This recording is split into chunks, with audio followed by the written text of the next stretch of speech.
masa që janë marrë dhe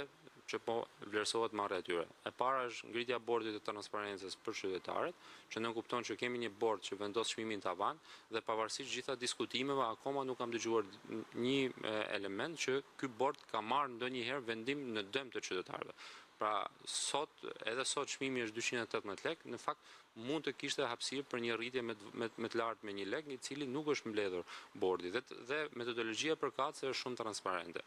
Për sa i përket implikimeve fiskale, qeveria her pas here ka mbajtur qëndrimin që implikimet fiskale nuk duhen prekur dhe sidomos në kohën e krizës. Megjithatë, i referoa ministrës së ekonomisë, e cila para disa javësh ka dalë dhe me një dalje publike, e cila ka referuar planin e qeverisë shqiptare për të shikuar